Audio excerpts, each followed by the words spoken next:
No one warned me about this part. I'm sitting there, biting down on a bit to keep my mouth agape, and someone is literally injecting stuff into my ears. Not for a medical procedure, but because I want to hear music like never before. This video was sponsored by FATfreq.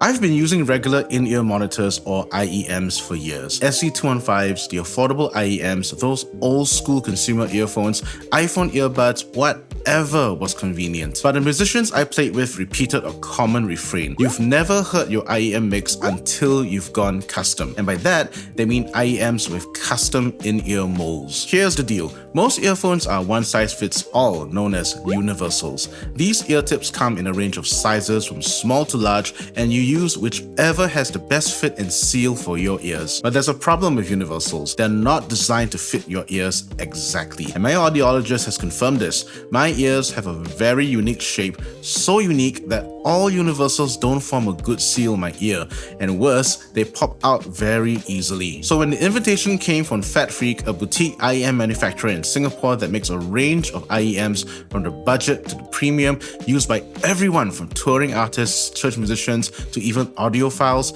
I had to go down and check out what was the fuss. I was going in with some problems that I hope going custom would address. Number one, can these be the best sounding IEMs I've ever used? Number two, can isolation help with the IEM experience? And number three, can custom in-ear molds help with comfort and fit? I was going to get a deep dive into the world of premium IEMs. These are the Babyfreq ones. This one is our Reference Pro. This is super flat signature response. These two are from our signature lineup. So they feature the bass switch at the back. Oh my so you can have a goodness. go. The Sakura, which is this one, is our most popular. Okay. And then this is the highest in the signature range. There are three in the signature range. Okay. So this is the middle one, this is the top one. I started with the Babyfreq 1 and the Reference Pros. Right from the get-go, the experience was ear-opening. A clear sound stage, instruments weren't mushing up. It was the ear equivalent of switching from black and white TV to color TV for the first time. Everything just popped. I moved on to their signature range, the Sakura and Hayabusa, which had bass boost switches. Again, it was like switching from color CRT TV to plasma TV for the first time. These weren't flat and had a very musically pleasing low end that wasn't just big and beefy. It was three-dimensional and immersive. I'm scared. Look at that. How do you find the Hayabusa? The jump in fidelity is up, I think. Big differences in the bass switch. It really does have that. I feel the punch of the bass more. You jump here first, then we move on. Okay. So Reference Pro, and these are the Babyfreq 2. Okay, it's a 2BA. The next round was back to flatter IEMs, this time with the Babyfreq 2 and the Reference Pro, just to let my ears adjust back to the flatter tonality. And that's when I confirmed my suspicions as someone who's a hobbyist mix engineer. I didn't need all that bass. I wasn't excited by it.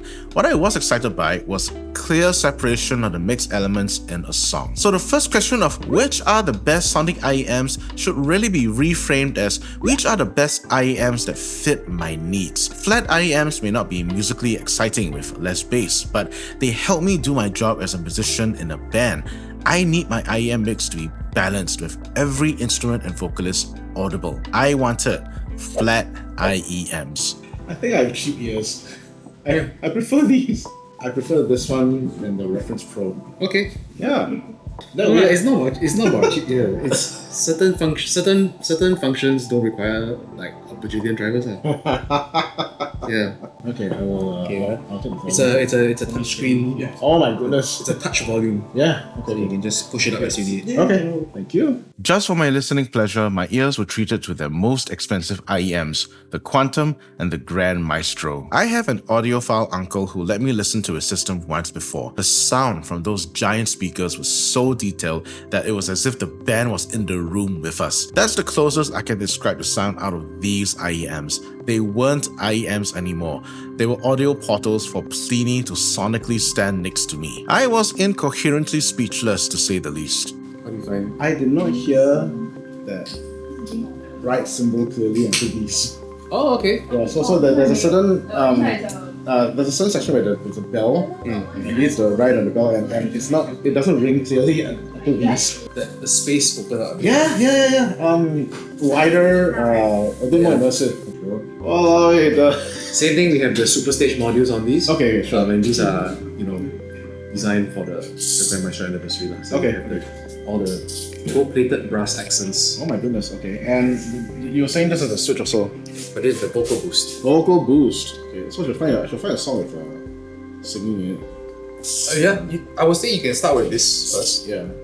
just so that you have a constant reference Yeah, point. baseline, yeah. Then after that, you can choose a song that you're familiar with that has vocals. Okay. Oh my goodness.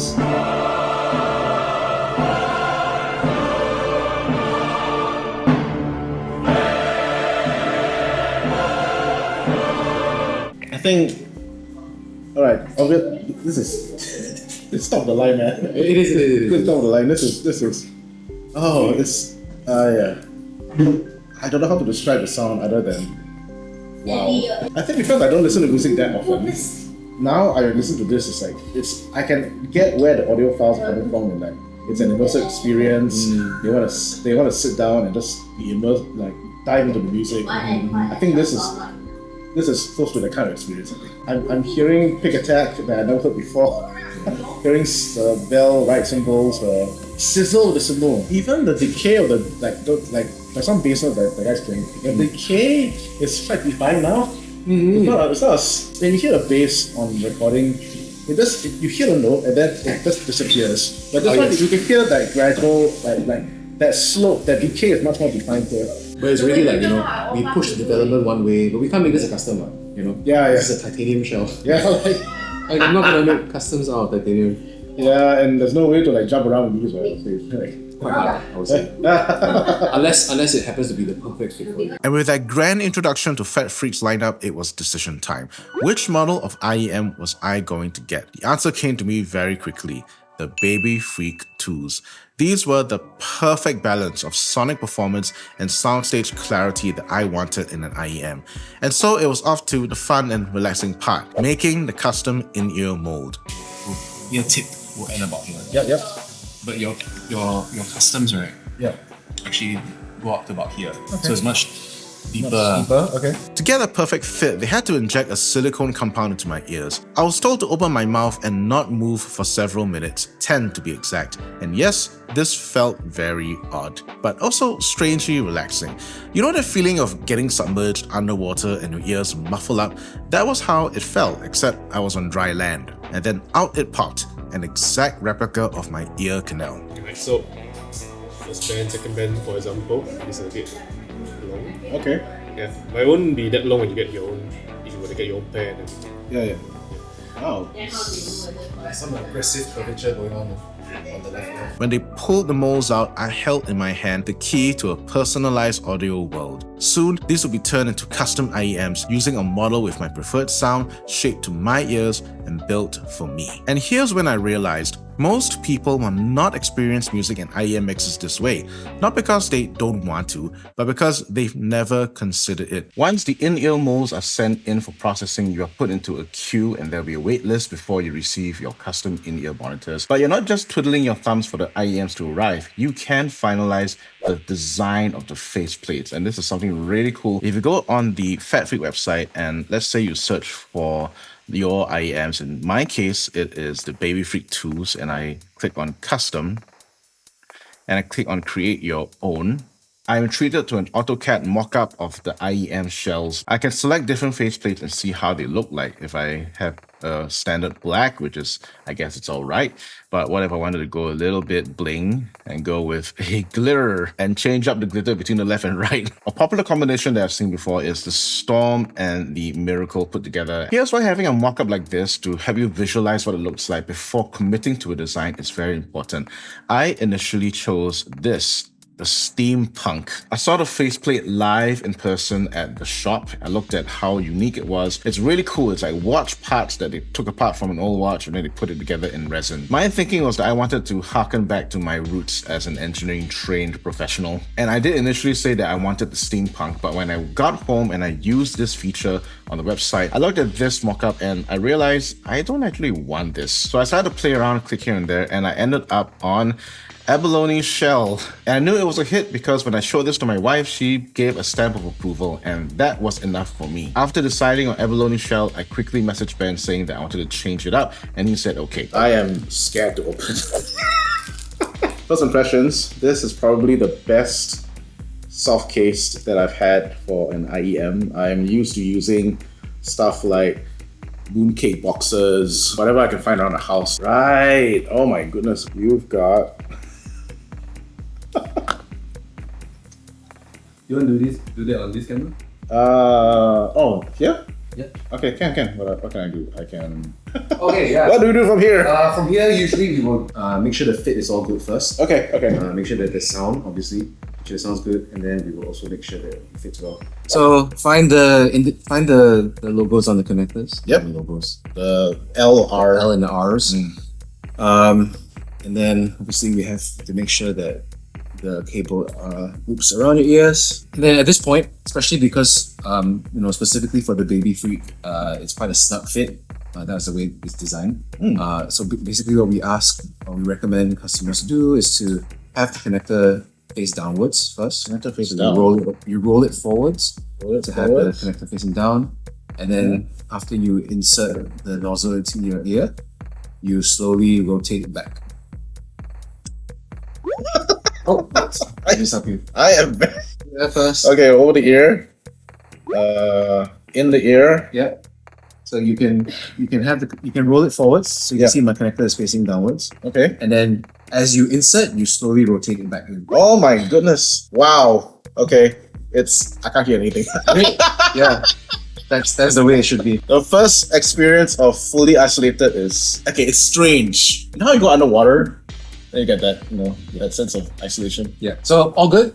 Oh, good. Yeah. All right. So in terms of, what you should not be feeling, you shouldn't be feeling any sharp pain. You shouldn't feel the sensation of like the nozzles, like pushing into your ear canals or causing any pain or discomfort there. No. It should feel snug. Don't go with the one that I did the last time. Oh my goodness. These are not in yet. Eh? No, still... Oh, okay. Yeah. Hang on. Oh, right. Okay. I was going the wrong direction. Okay. Is it the other side? Yeah. I was wrong direction. Okay. Oh my gosh. It's a big difference whether it's in seated properly or not.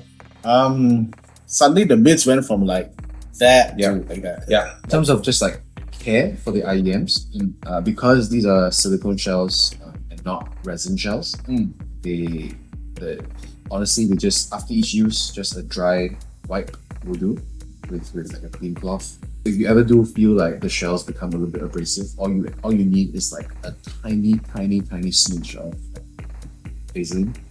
Vaseline, right. Like tiny. The basic stuff, so keeping it clean, making sure that it's out of like sunlight is an important one as well, because silicone may also yellow over time. But that's more just an aesthetic thing. It doesn't actually impact the performance of the IEM. The pros of it being silicone are obviously that it's more impact resistant. If you're using like a resin plastic shell, you drop it once, it's gone. What you're holding right now is the first 3D printed silicone IEM in the world. Because this is a 3D printed silicone shell, we are able to vary the thickness of the shell as well as the flex. So you still have a very rigid shell. Yeah. But you'll notice that the nozzle is actually flexible and soft. Oh, right. Okay. And that's what contributes to the comfort. Because as you're on stage, you're moving, as your jaw moves, right? The shape of your ear canal changes. Yeah. Right? And this flexible nozzle is able to move with you. Okay. Which you can't really say the same with like resin and plastic. Oh. Sometimes early morning on Sunday, it's still cold, your body is still cold, and you shove the plastic into your ear, and it's super uncomfortable. I am going to be playing tonight at a worship night, so Yes, this will be the first one. Yes, please try. Please test drive them. It's gonna be jumping. It's a loud stage, and Great. We'll see how these do.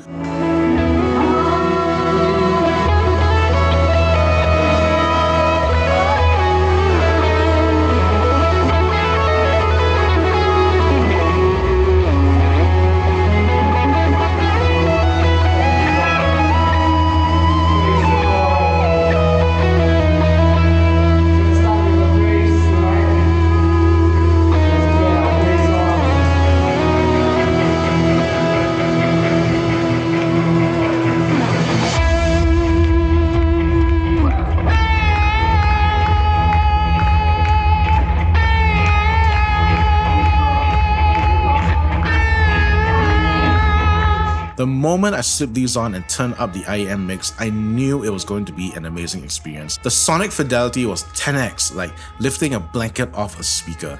The band came alive in my ears. I could hear every note from everyone in the band, even the finger noise my bassist made on his fretboard. As far as comfort and fit go, the Babyfreq 2s have been the pinnacle experience for me. I could wear these for the entire session and had zero fatigue. The best part? Because I'm fully wireless, I could jump around with absolute abandon. I haven't felt this free in ages. But I did have some difficulties that night despite the 10x in sonic performance. My IEM mixing method, the one that I've been used to for years, I had to throw that out the window. Suddenly my mix elements were off. Complete isolation meant that I could not hear any ambient noise from the outside, which were typically the drums, the bass, and the vocals. Typically, my drums and bass are zero in my ears. The vocals are at 20% compared to my guitar and keys. Now, with flat IEMs, I had to go back and forth my IEM station during times where I wasn't playing much to tweak my in-ear mix. In short, I felt like I wasn't mixing IEMs anymore. I was mixing a track like I was in the studio, where every element had to have some volume and panned properly. But once I got the mix right, it was magical. I found myself getting lost in worship moments, not hung up on a deficient IEM mix that took me out of them. So can isolation help with the IEM experience, and can custom in-ear molds help with comfort and fit? It's a resounding yes and amen from me. And I know what some of you might be thinking. I'm gushing over a 2-driver IEM. Surely I can't be that serious. Is it true that the more drivers you have, the better the sound? It is true that with more drivers, you can achieve a more technical performance. But the question is whether you even want that, whether you even need that, whether you even like that. One consideration is typically budget, what are you comfortable paying, where are you at right now. The thing is that, your tastes, your skill level, your perception of music and what you hear and how you hear changes over time as well. Do you really need to start your journey with 8 drivers in your ears? Absolutely not.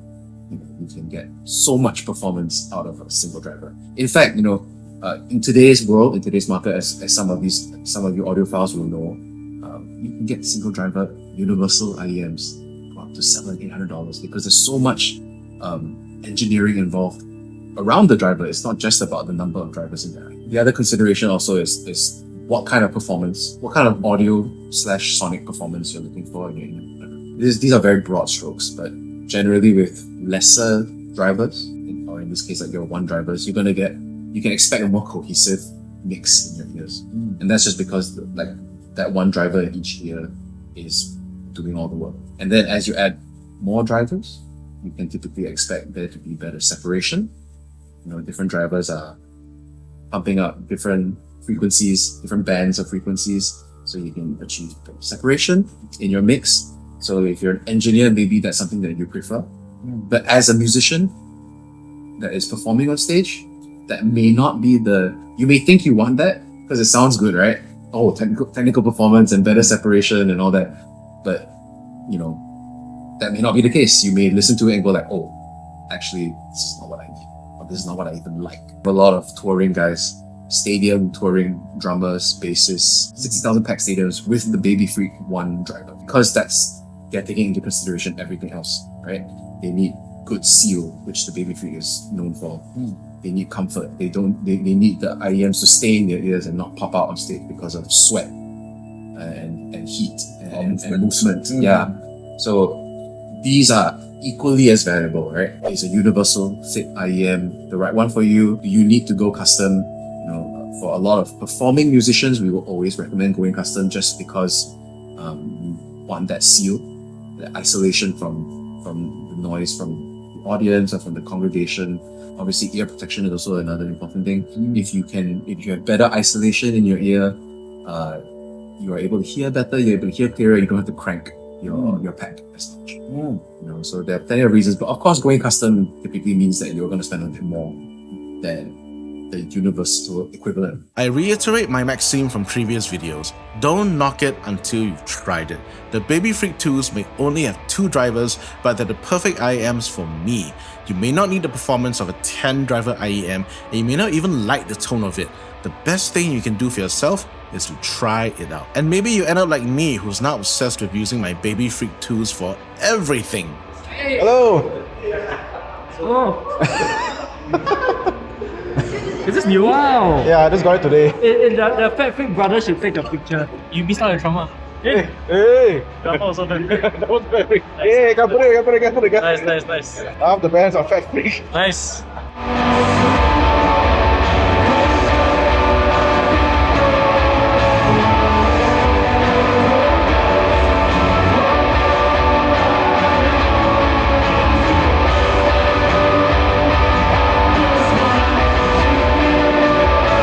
So now I want to know, would you let someone inject stuff into your ears for better sound, or are custom IEMs an unnecessary luxury? Drop a comment below. And if you've never tried anything beyond your AirPods, trust me, your ears deserve this at least once in your life. Like, subscribe, hit the bell icon, and I've put up my IEM experiences in a playlist for you to check out.